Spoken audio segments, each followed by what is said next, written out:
j'espère que vous allez bien. Je suis ravie de vous retrouver aujourd'hui pour vous faire le point annuel de mes sagas. J'ai pu retrier, refaire un point, regarder la vidéo de l'année dernière, reprendre tout ce que j'ai lu entre temps, etc. J'ai refait vraiment un point pour vous présenter la vidéo annuelle de mes sagas. Je tiens à vous dire qu'il y aura que des romans puisque je n'ai pas de saga en cours de BD ni de manga, c'est-à-dire que j'ai vraiment que des sagas de romans en cours et je suis très fière de moi parce que vous allez voir au niveau de ce que j'ai avancé, de ce que j'ai continué et du nombre de sagas qu'il me reste actuellement en cours, on est vraiment pas mal. Je pense que nous allons tout de suite ouvrir les hostilités. Alors déjà, si vous n'avez pas vu la vidéo de l'année dernière, je tiens à vous la remettre, comme ça vous allez pouvoir vous faire une petite idée d'où j'en étais si jamais ça vous intéresse. Mais pour ouvrir tout de suite les hostilités, je vais vous parler de ces sagas que j'ai abandonnées et alors là, je vais vous entendre grincer des dents très très fort puisqu'il y a une saga où c'est clairement un classique de la littérature jeunesse, mais je l'ai abandonné.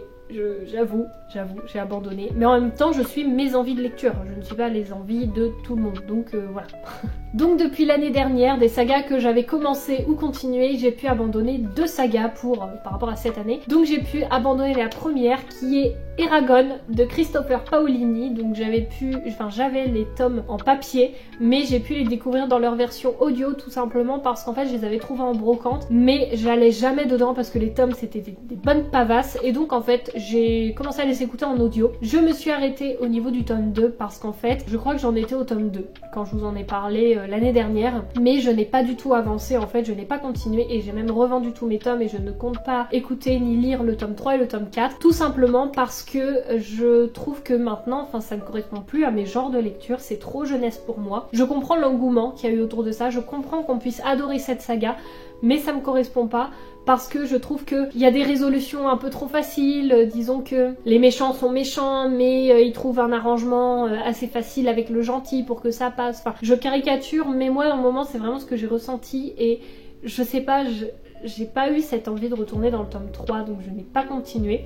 En tout cas, pour Eragon, je vais pas vous faire un résumé complet, je pense que tout le monde connaît Eragon. On est sur l'histoire d'un jeune garçon qui, je crois, en fonction de mes souvenirs, parce que ça reste assez flou, trouve un œuf de dragon qui va éclore, et à ce moment-là, il se retrouve donc le jeune garçon s'appelle Eragon, et il éclot. Et donc en fait, un jeune dragon naît, il se retrouve à devenir dragonnier finalement, et se rend compte qu'il y en a peut-être d'autres, il pense qu'il est seul, donc il va entreprendre une quête pour justement essayer de trouver une personne qu'on lui recommande par rapport à toute cette connaissance des dragons et à ces méchants qui vont revenir et qu'il va falloir affronter. Et donc avec Saphira, donc qui est son dragon, ils vont entreprendre une quête, un voyage et un périple, tout en apprenant à se connaître l'un l'autre et à s'apprivoiser. L'idée, franchement, je comprends qu'on adore ce roman, mais moi je me suis arrêtée au tome 2, je l'ai pas continué et je le place du coup dans les sagas abandonnées. La deuxième saga que j'ai pu abandonner, et alors là j'y pensais pas trop, c'est vraiment à la fin du tome 1 où j'allais pas du tout vers le tome 2. Pourtant quand je vous l'ai présenté, je vous ai dit j'ai le tome 2 dans ma pile à lire, j'ai même le tome indépendant, je l'avais acheté à l'autrice, je l'ai fait dédicacer. Malheureusement ça ne l'a pas fait. Il s'agit de Alunia de Tifs parce que tout simplement j'avais pu lire le tome 1, je vous en ai parlé donc dans la vidéo de l'année dernière. On est sur une jeune fille qui se fait foudroyer et qui meurt sur place et en fait elle se réveille dans un autre monde. Et alors j'en sais pas trop plus de mes souvenirs, elle retrouve en fait tout un groupe, elle se fait accueillir par tout un groupe, elle s'entraîne et parce qu'après il va y avoir des personnes à affronter, on est sur un univers de fantasy, je n'ai pas trop de souvenirs par rapport à ça. Et en fait ce qui a fait que j'ai arrêté cette saga, c'est tout simplement qu'en fait il y avait la part de la romance qui prenait trop de place. Quand le gars arrive avec ses abdos, elle est là, je n'ai Dieu que pour lui, elle arrête de tout faire et elle est absorbée, vraiment il arrive, elle ne jure que par lui, elle ne peut plus vivre, voilà. Et il y a plein de trucs comme ça et en fait j'ai laissé Evali écouter le tome 2 parce qu'elle les a écoutés en audio. Je l'ai laissé écouter le tome 2 et elle m'a dit non, le tome 2 ça part encore bien là-dessus, ou en fait je vais pas vous spoiler mais il se passe quelque chose et en fait elle est tout le temps à penser à lui, elle est tout le temps elle ne vit que pour lui, que par lui et c'est fatigant. Alors pareil je comprends l'engouement qu'il y a autour, mais sachant que moi et la romance ça fait voilà, je peine. Là pour moi c'était trop, et même Evali elle a pas apprécié le tome 2, elle a pas continué du moins sur Elvira. Après encore une fois je les ai abandonnés, mais je comprends et je conçois totalement que vous ayez pu adorer ces sagas et je le comprends. C'est juste que moi ce sont des thématiques qui ne m'ont pas qui m'ont fait soupirer, où je me suis dit non, j'ai pas envie d'aller vers ce tome 2, j'ai pas envie d'aller vers le tome en plus indépendant, donc je préfère m'arrêter là et consacrer mon temps à des lectures que je vais plus apprécier. Donc voilà pour les 2 sagas du coup abandonnées, il y a Eragon et Alunia. Maintenant donc je vais continuer avec les sagas que j'ai pu commencer, donc il y en a 2, je trouve que ça va, je suis quand même raisonnable. Il y a tout d'abord, alors attendez parce que j'ai fait une pile mais évidemment il est tout en dessous, un roman de fantasy orientale que j'ai pu lire en lecture commune avec Evali, il s'agit du tome 1 de La Cité de Laiton de S.H. Chakraborty, publié aux éditions de Saxus. J'ai adoré ce tome 1 et j'ai envie de lire donc le tome 2 et le tome 3 également en lecture commune avec Evali, mais avant j'ai envie de terminer absolument une autre saga que je vous parle, dont je vous en parlerai tout à l'heure. Mais en tout cas, celui-ci, je l'ai adoré et vraiment j'ai envie de le continuer. Comme saga de fantasy orientale, moi j'avais vraiment la référence du faiseur de rêves et donc je me dis mais oh là là, j'espère que j'ai pas mis la barre trop haute parce que je vais être déçue, etc. C'est pour ça aussi que j'ai mis aussi longtemps avant de me décider à le lire. Et en fait, mais je trouve que cette histoire, elle est géniale. On a des méchants qu'on aime détester, on a un univers qui est bien construit, on a des djinns qui respectent leur signification. On a vraiment une femme qui est considérée un petit peu comme une sorcière parce que tout simplement, en fait, elle a des dons de guérisseuse et en fait, un jour, elle invoque sans le faire exprès un djinn et elle va comprendre trop tard, c'est écrit que même les stratagèmes les plus intelligents peuvent avoir des conséquences mortelles. Forcée de fuir donc le Caire, sa ville, nous avons 2 personnages qui vont voyager ensemble à travers les sables chauds et balayés par le vent, grouillant de créatures de feu et de rivières où dorment les mythiques marides, des ruines de métropoles humaines autrefois magnifiques aux montagnes où les oiseaux de proie ne sont pas ce qu'ils semblent. Leur périple a pour destination Daevabad, la légendaire cité de Laiton. C'est un tome 1, si vous voulez de la fantaisie orientale, mais franchement, mais foncez, elle est absolument géniale. Donc c'est une saga que j'ai pu commencer. J'ai lu que le tome 1, je n'ai pas le tome 2 en ma possession, mais encore une fois, je veux l'acheter au moment où j'aurai terminé une autre saga. Et sinon, en autre saga que j'ai pu commencer bien avancé et je pense que l'année prochaine je vous la présenterai en saga terminée, c'est même sûr et certain, c'est Dungeon Crawler Card de Matt Dimiman, publié aux éditions Lorestone. Si vous suivez mes avis lecture, vous savez à quel point j'adore cette saga, vraiment, normalement vous êtes censé le savoir, puisqu'ici donc on est sur le tome 1, donc il y a 3 petits crânes, donc je pense qu'il y aura 3 tomes, le tome 3 est annoncé septembre 2025, donc cette année, mais en septembre. Il faut savoir que moi j'ai pu les découvrir dans leur version audio, vous allez me dire pourquoi, parce que dans la version papier.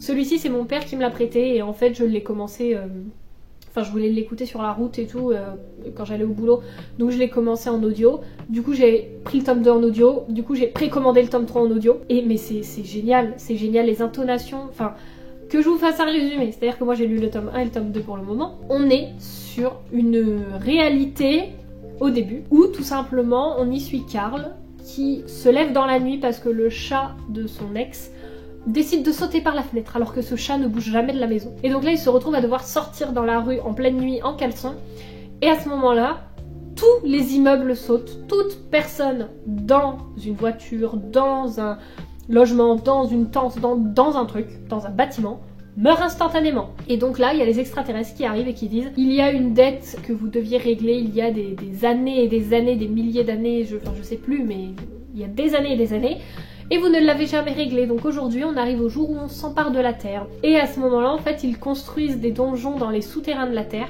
Tous les humains restants, donc Karl notamment qu'on suit, ils ont un certain nombre d'heures pour y accéder, sinon ils meurent. Et donc en descendant dans ce donjon, et ben vous vous doutez bien qu'on part dans un grand jeu de piste. Un grand jeu où on va passer des niveaux, des boss, développer des capacités, avoir des familiers et en fait on se rend compte que c'est un espèce de jeu télévisé. Si vous aimez les jeux de rôle, les jeux d'énigmes, les escape games, les jeux d'ordi, les jeux à monde ouvert, si vous aimez tout simplement tout cet univers, mais foncez, ce livre est absolument génial, ça a été un énorme coup de cœur, mais quand je vous dis un énorme coup de cœur, c'est que c'est une des sagas, je trouve, qui sort tellement de l'ordinaire. On a tout simplement des petites phrases qui sont données, c'est « Bienvenue chers crawlers, bienvenue dans le donjon, survivre est une option, offrir un show d'enfer aux spectateurs une nécessité. » Il l'appelle Dungeon Crawler World, mais pour Karl, c'est tout sauf un jeu. C'est absolument génial et en plus, si vous avez l'occasion de l'écouter dans sa version audio, mais faites-le. Faites-le à fond parce que la personne qui le lit, je n'ai plus son nom, mais ce sera affiché là parce que franchement c'est réellement un beau boulot qu'il fait. Il a une intonation, mais c'est de l'humour, c'est tellement bien lu, c'est tellement bien interprété que je vous jure, mais que moi j'ai adoré. On a vraiment, pour moi, c'est un des livres audio que je trouve le mieux interprété. Après, tous les livres ne se prêtent pas à une lecture audio avec des voix qui poussent, avec des intonations qui partent dans des aigus, qui partent dans de l'humour. Par exemple, quand le personnage gagne un coffre et qu'en fait le jeu se fout un peu de lui, bon bah voilà, forcément celui qui lit va utiliser des intonations qu'on peut pas avoir dans un contemporain ou voilà. Mais le travail, franchement, moi c'est une saga que c'est une de mes sagas préférées, je crois. C'est absolument exceptionnel. Donc tout ça pour vous dire que c'est une saga commencée où j'ai pu lire le tome 1 et le tome 2 et où je ne compte pas m'arrêter là. Par contre, là où je ne comprends pas trop, c'est que en anglais aux États-Unis, on a 7 tomes, je crois, 7 ou 8 tomes, un truc comme ça quand j'ai regardé par exemple sur Amazon, parce qu'au moins ça donne vraiment tous les tomes qu'il y a. Alors que là, je crois qu'on va avoir que 3 tomes. Donc est-ce que les tomes sont plus épais chez nous et beaucoup plus fins chez eux? Je ne sais pas, mais en tout cas, moi je vais faire la saga entière, ça c'est sûr. On passe de niveau en niveau, on bat des boss, on bat des boss de quartier, on arrive à un moment dans un cirque, on arrive vraiment dans des endroits, dans des zones, on a une map qui apparaît avec les points rouges, les points bleus, on a, je sais pas, des coffres à débloquer, on a les capacités à débloquer, on a tout un tableau de bord en fait avec ce qu'on peut faire, ce qu'on peut pas faire, des compétences qu'on choisit au fur et à mesure, on peut se transformer, enfin franchement, mais cette saga est tellement bien écrite, est tellement bien construite, est tellement bien pensée que pour moi, mais s'il y a un jeu qui sort là-dessus, mais je le fais, c'est trop bien. Pourtant je suis une bille pour les jeux sur ordi. Il y a qu'à me voir jouer, par exemple, je sais pas si vous connaissez un peu le monde des jeux, Alice Madness Return, ou il y a un autre jeu aussi où je jouais. Je suis en panique déjà devant les premiers petits ennemis où en fait vous êtes censé vous apprendre à vous servir de vos outils. Moi je suis déjà en panique parce que j'arrive pas en fait à jouer sur un clavier. J'ai jamais été habituée à jouer sur un clavier donc je n'y arrive pas. Mais j'essaierai, si jamais celui-ci sort, j'avoue que peut-être j'essaierai. En tout cas c'est une super lecture et c'est une super saga, mais foncez pour celle-ci. Donc voilà pour mes 2 sagas commencées. Maintenant nous allons passer à mes sagas continuées à jour, mais on va dire plus continuées parce que là je suis plus trop à jour. Mais je vais vous expliquer pourquoi. Il y a donc 3 sagas dans cette catégorie là. La première c'est Magic Charlie de Audrey Alouette. Pourquoi en fait je n'ai pas continué pour le moment, donc j'ai pu découvrir dans leur version audio le tome 1 et le tome 2. Je n'ai pas découvert le tome 3 tout simplement parce qu'il n'est pas sur Audible et pourtant j'aimerais énormément le découvrir. J'aimerais vraiment clôturer cette saga que j'adore et pourtant c'est une saga un peu jeunesse mais je la trouve tellement bien, mais elle n'y est pas sur Audible. Donc j'aimerais un jour qu'il la sorte pour que je puisse terminer cette saga. Pour le résumer, je ne me tenterai pas parce que je sens que je vais me faire taper sur les doigts. On est sur quelque chose de fantastique, jeunesse, très doux et en même temps d'un petit garçon qu'on suit qui apprend finalement que le monde de la magie existe grâce à sa grand-mère qui est disparue au moment. Enfin bon, voilà, je me tenterai pas plus sur le résumé, mais en tout cas c'est une saga qui pour moi vaut la peine d'être lue et j'aimerais qu'un jour Audible sorte le tome 3 de Magic Charlie pour que je puisse continuer cette saga. Ensuite en saga continuée, il y a également, non, là c'est plus, elle est toujours en cours, mais elle n'est pas avancée. C'est la saga La couleur des nébuleuses, je ne sais plus de qui c'est écrit. J'avais lu le tome 1 dans sa version audio l'année dernière parce qu'il était gratuit sur Audible et en fait je n'ai toujours pas avancé parce que c'est pas très clair sur le site, ni sur Amazon ni sur Audible, lequel est le tome 2. Parfois ils disent que c'est une trilogie, après il y avait un truc de 5 tomes. Alors est-ce que en papier il y a 5 tomes et en audio il y a 3 tomes? Enfin je sais pas trop. Mais dans tous les cas j'ai pas continué parce qu'il y a toujours d'autres livres qui passent avant et la suite est payante. Donc j'hésite encore, j'ai pas assez de souvenirs, mais c'est une saga de fantasy space opéra. J'avais beaucoup aimé le tome 1, franchement il était très sympa, mais j'ai très peu de souvenirs donc pour le moment je la laisse toujours dans mes sagas en cours, mais je sais pas si je la continuerai ou pas. J'ai très peu de souvenirs, hein. Pour vous dire le résumé, j'ai quelques souvenirs encore, mais ça reste très flou, donc si je m'embarque dans un résumé ça va pas être très clair. Moi ça peut être clair à certains passages du livre dans mon esprit, mais soit je vous spoil ou voilà, ça sera pas très clair. Mais voilà, du coup cette saga est toujours en cours. Et donc la troisième saga qui est continuée plus ou moins un jour, j'ai failli la mettre dans les sagas à jour, mais le tome 4 vient juste de sortir là il y a quelques semaines, c'est Les Chroniques de l'érable et du cerisier, le tome 4, donc forcément.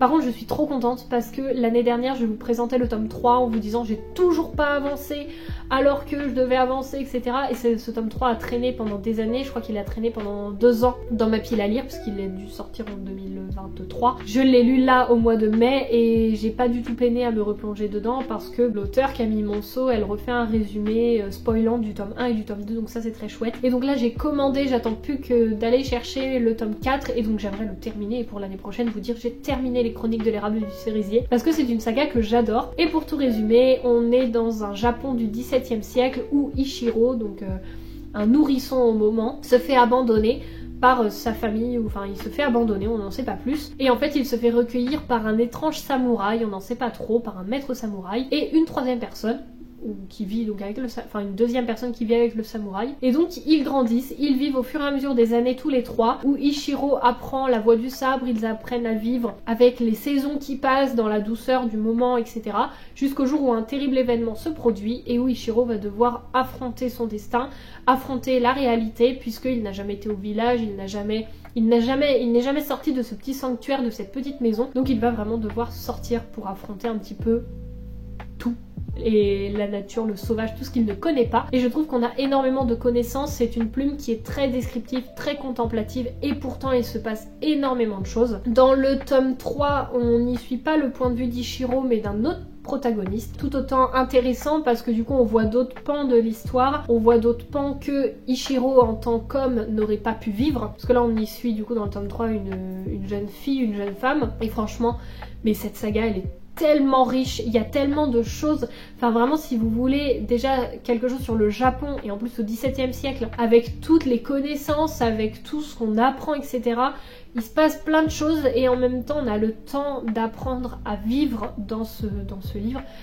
Franchement cette saga elle est tellement complète, elle est tellement riche, moi je l'ai adorée, je ne pourrais que vous la recommander. Donc en tout cas pour le moment elle est toujours continuée et pas 3 jours parce que le tome 4 vient de sortir. Mais j'étais à jour encore d'ici quelques semaines. En fait j'ai terminé le tome 3, quelques jours après on annonce, il y avait la sortie du tome 4. Donc il y a quelques jours où j'étais à jour dans cette saga.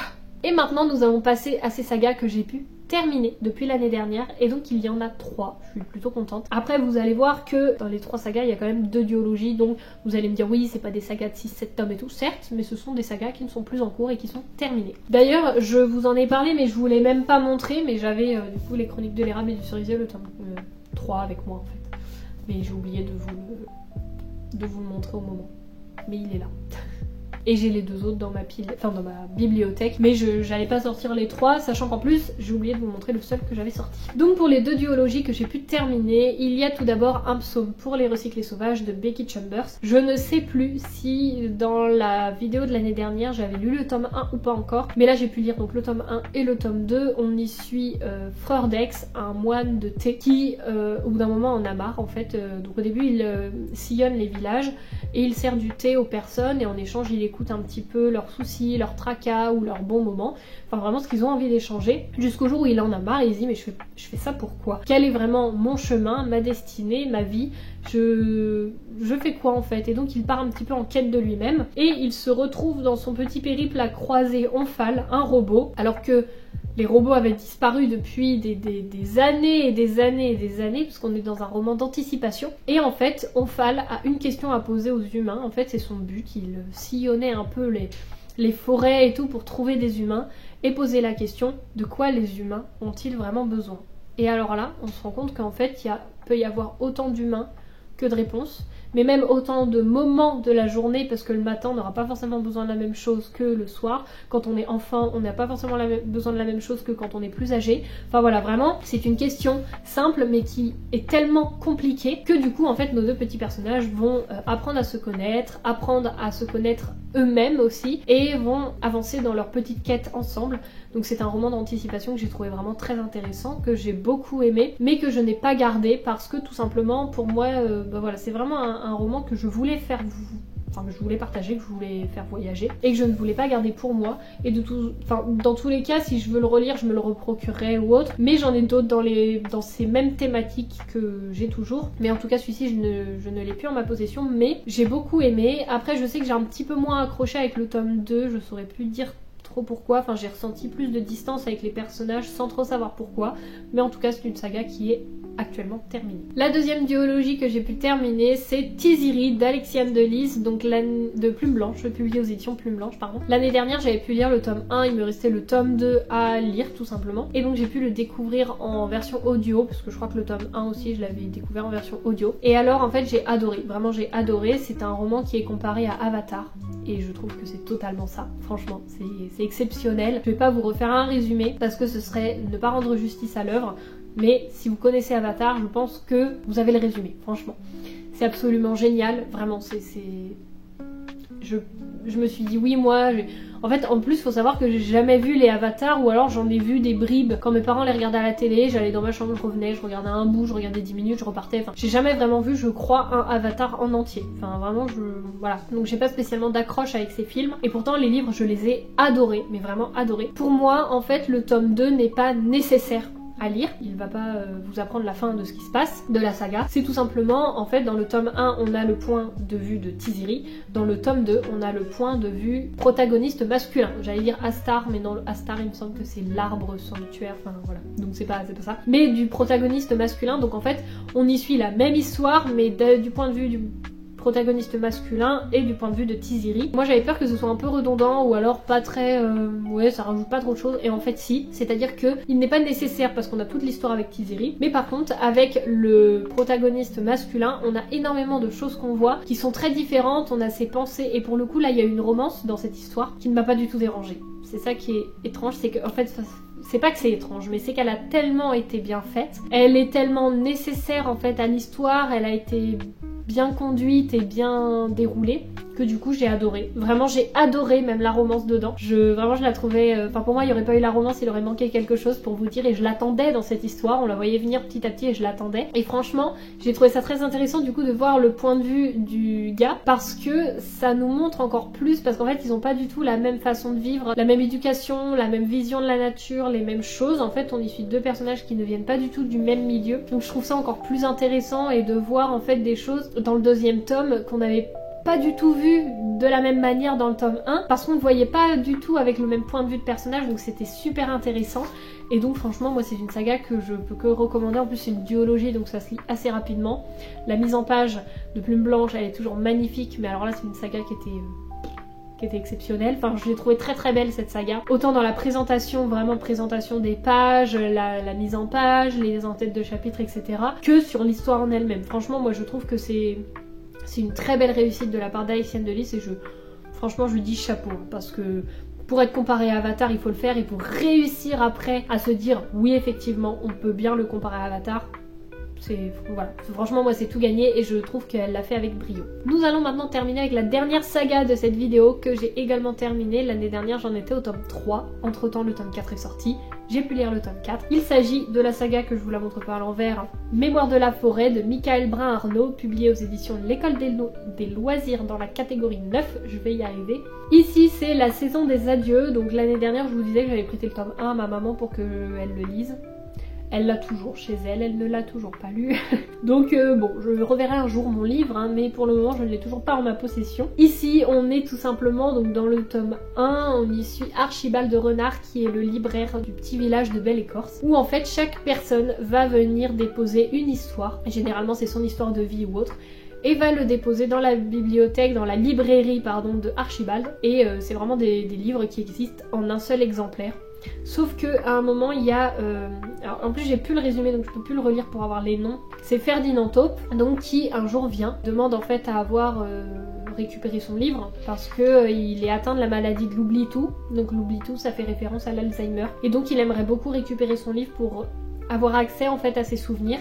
Sauf que le livre est resté je crois pendant des semaines voire des années dans la librairie, et Archibald l'a vendu la veille. Donc il va avec, donc Archibald et Ferdinand vont ensemble faire un périple pour retrouver justement le livre de Ferdinand et aller donc à la recherche de ses souvenirs perdus. C'est tellement émouvant, c'est tellement beau, et en fait toute la saga aborde des thématiques différentes. Moi celui qui m'a le plus emballé c'est le tome 3, où il m'a serré le cœur, et il m'a... Enfin j'avais envie de prendre le personnage dans mes bras et j'ai pleuré. Enfin pour moi le tome 3 ça a été celui qui m'a le plus impacté pour le coup, où vraiment je l'ai adoré.